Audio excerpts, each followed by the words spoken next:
amis, ce que vous voyez derrière moi là, ce n'est pas une image prise aux États-Unis. Nous sommes bel et bien à Kinshasa.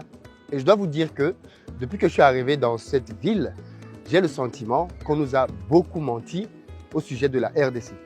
Quand on pense à la RDC, on pense forcément à la guerre, on pense à la famine, on pense au conflit avec le Rwanda et on ne voit pas tout ce qui est en train de se faire dans le pays et qui en fait pour moi l'une des destinations les plus intéressantes en termes de business. Je vous en parle dans cette vidéo du Kinshasa dont personne ne parle. Let's go!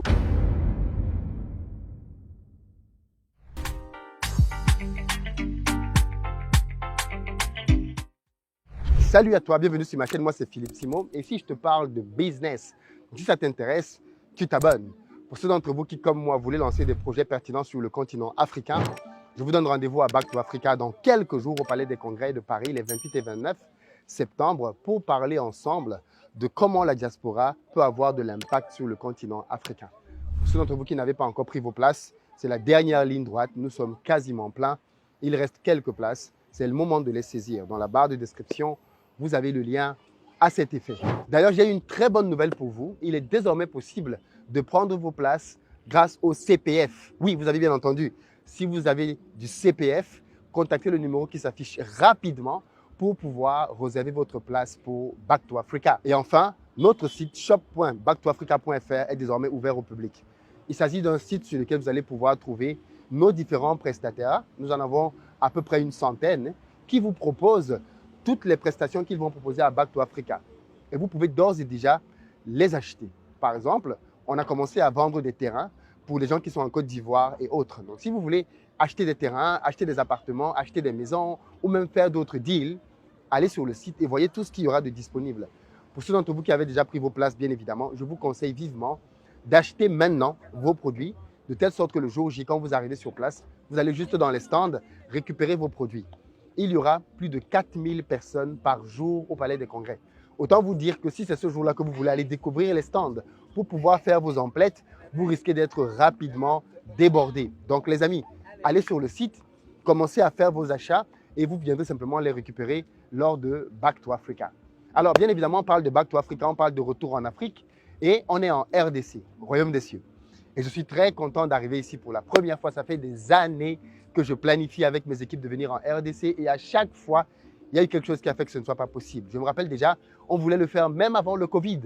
Malheureusement, la date qu'on avait prévue a été annulée parce qu'on est tombé en plein Covid. Donc, c'est un pays que je veux visiter depuis de longues années et je suis très content d'être là. Malheureusement, je ne pourrais pas faire tout le pays parce que le pays est immense. Je ne suis qu'à Kinshasa cette fois-ci.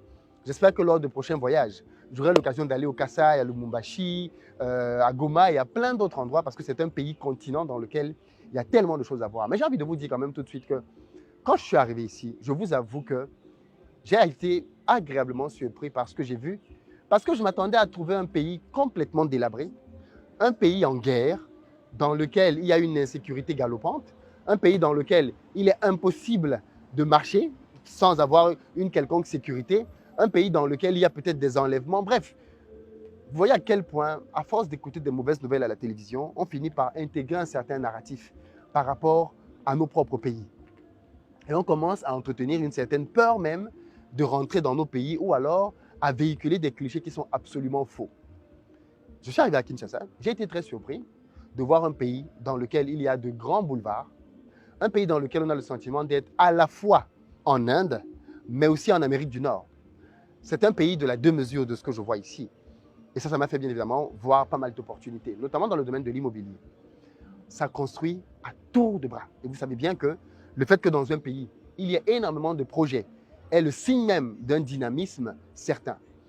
Et ce qui se passe ici à Kinshasa, c'est que ce que je vois en tout cas, c'est que partout où je tourne la tête, et vous pouvez le voir même à partir d'ici, il n'y a que des tours. Je vais me déplacer pour que les gens s'en rendent compte. Là, derrière moi, vous avez le ministère de la Justice. C'est le nouveau, fraîchement fait. Mais quand vous regardez juste derrière moi, mais vraiment ici où je tourne, vous voyez normalement derrière moi au moins deux autres grandes tours, je ne sais pas si c'est des R plus 10 ou 15, qui sont en train de monter. Et comme celle-là, il y en a plein partout où je suis allé. Ce qui traduit bien évidemment un dynamisme, comme je disais tout à l'heure, certain. C'est un pays dans lequel il y a de plus en plus de projets qui sont faits. Et ce sont ces projets-là, bien évidemment, qui emmènent le développement. On connaît la RDC pour ses mines, on connaît la RDC pour la richesse de son sous-sol, l'insolence des matières premières qu'il y a ici. Mais je pense qu'il est important de dire quand même que, pour moi en tout cas, c'est un endroit dans lequel il faut clairement se positionner parce que la RDC telle qu'elle est en train de démarrer maintenant, dans 10 ans, 15 ans, 20 ans, les prix seront impraticables et beaucoup de choses auront complètement changé. Donc les amis de la RDC, les amis de la diaspora, je vous invite vivement à commencer à vous positionner, si vous ne l'avez pas encore fait, pour acheter des terrains, pour pouvoir commencer à construire, pour pouvoir commencer à lancer des initiatives localement. Parce que vous êtes clairement au début de quelque chose qui s'annonce être grand. En tout cas, moi, c'est ce que je suis en train de percevoir. Je suis en train de voir un pays dans lequel on est au début d'un redécollage. C'est un pays, effectivement, qui est complètement tombé. C'est un pays qui a été down. C'est un pays qui a eu énormément de phases sombres. Mais la reconstruction, le nouveau RDC, la nouvelle RDC, en tout cas, qu'on est en train de voir sur place ici, je pense qu'on ne communique pas assez dessus. Les autorités elles-mêmes ne communiquent pas assez dessus. Et donc, du coup, ça crée des chocs, comme ce que j'ai pu voir ici en à peine quelques jours. Je n'ai bien évidemment pas pu visiter tout Kinshasa. Je vais essayer de voir d'autres endroits. Mais je tenais quand même à commencer par dire cette première chose. C'est un pays dans lequel j'aperçois énormément d'opportunités. Et bien évidemment, je me dois de vous en parler. C'est bien quand on critique, c'est bien quand on dit ça ne va pas bien. Je suis le premier à le dire quand ça ne va pas bien. Mais je pense qu'il est aussi bon et honnête de reconnaître certains dynamismes. Mais attention, certaines personnes ne savent pas voir les opportunités ni la croissance. Ils vont attendre que tout soit construit, qu'il y ait maintenant des R+20 partout pour commencer à dire « Ah non, franchement, Kinshasa, c'est bien, Kinshasa, c'est bien. » Mais le problème, c'est que vous allez juste être admirateur de Kinshasa et vous n'allez pas tirer profit, bénéfice de tout cela. Alors que si vous commencez dès maintenant à sérieusement prendre en considération le fait que vous pouvez réellement faire des choses pertinentes ici, eh bien, vous allez clairement acheter des terrains, penser à construire dessus parce qu'il y a une population. Même si c'est vrai, il faut le dire, le bémol, c'est que les choses coûtent vraiment très cher ici. L'immobilier coûte vraiment, vraiment très cher. C'est peut-être même une bulle spéculative, qu'est-ce que j'en sais. En tous les cas, aujourd'hui, le prix de l'immobilier est vraiment très, très, très élevé à Kinshasa. Et je me demande comment les Kinois font. Est-ce que les Quinois parviennent à suivre le rythme? Dans les commentaires, vous pouvez me dire, mais je pense que ça doit être compliqué quand on a un Quinois de base de pouvoir s'arrimer à ce niveau de vie. Mais je me dois d'être honnête et de vous dire quand même qu'ici, ça bouge énormément, mais vraiment énormément, énormément. Autre chose qui m'a vraiment beaucoup surpris ici, c'est la taille des affiches. Malheureusement, je ne peux pas vous en montrer une ici maintenant, mais c'est impressionnant. Quand vous voyez les affiches en RDC, alors peut-être qu'on peut voir là-bas au fond, je ne sais pas si vous voyez le Raobank, l'affiche qui apparaît juste au fond là-bas, mais elle est impressionnante. Elle est énormissime, cette affiche. Regardez comment elle est grande. On ne voit peut-être pas très bien d'ici, mais ça, ce n'est pas une grande affiche ici. Hein. Vous avez des affiches qui sont vraiment grandioses. Et ça m'a fait penser aux États-Unis. C'est vraiment un pays de la démesure, c'est-à-dire que tout est très grand ici. Tout est très grand. Les routes sont très grandes, les voitures sont grandes, les maisons, les appartements. Bref, ça fait plaisir à voir. Et ça, c'est bien évidemment en zone francophone. Il faut savoir que la RDC, d'après les prévisions, en 2050, va dépasser le Nigeria en termes de population. On parle beaucoup de la population nigériane. Mais la RDC, d'après le dernier recensement, est déjà à 108 millions d'habitants. C'est le premier pays francophone au monde. Et cette croissance de population va aller en grandissant. Et d'ici 2050, il se dit même que la RDC va dépasser le Nigeria. Ça veut donc dire que c'est un pays dans lequel il va y avoir un boom énormissime en termes d'opportunités. Donc les amis, sachez reconnaître les opportunités en anticipation. N'attendez pas que les prix, et déjà je trouve que c'est déjà pas mal élevé, mais n'attendez pas que les prix flambent complètement pour venir à la fin être surpris de ce que vous n'avez pas pu vous-même prendre part aux différentes opportunités qui se présentaient à vous. Et bien évidemment aux autorités du pays, je pense qu'il faut davantage communiquer sur ce qui se passe ici. Un pays voisin qui n'est pas très ami en ce moment, le Rwanda par exemple, est champion pour communiquer sur ce qui se fait au Rwanda. Et pourtant, je ne suis pas sûr que le potentiel du Rwanda puisse être comparé d'une quelconque manière à celui de la RDC. Et communiquer, c'est un art. Communiquer, c'est vendre. Communiquer, c'est montrer ce qu'on fait. Communiquer, c'est attirer du monde. Et il y a des capitales africaines qui savent bien le faire comme Abidjan.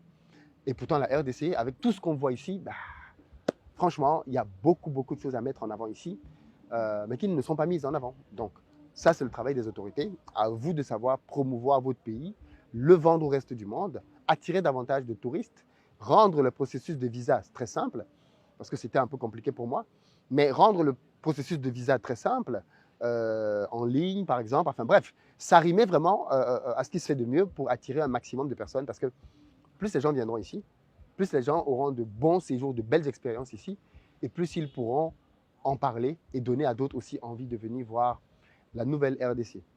Les amis, on arrive au terme de cette vidéo. Dites-moi ce que vous en pensez dans les commentaires. Est-ce que vous êtes déjà venu en RDC? Les amis qui êtes quinois, est-ce que vous êtes conscient vous-même du fait que votre pays et votre province est en train de prendre un virage? Moi, en tout cas, c'est ce que je perçois. J'ai bien envie d'avoir votre avis. Vous qui êtes des locaux, est-ce que vous le voyez vous aussi de cette manière-là? Rendez-vous dans les commentaires et bien évidemment, ne l'oublie pas, ta vie compte. Ciao!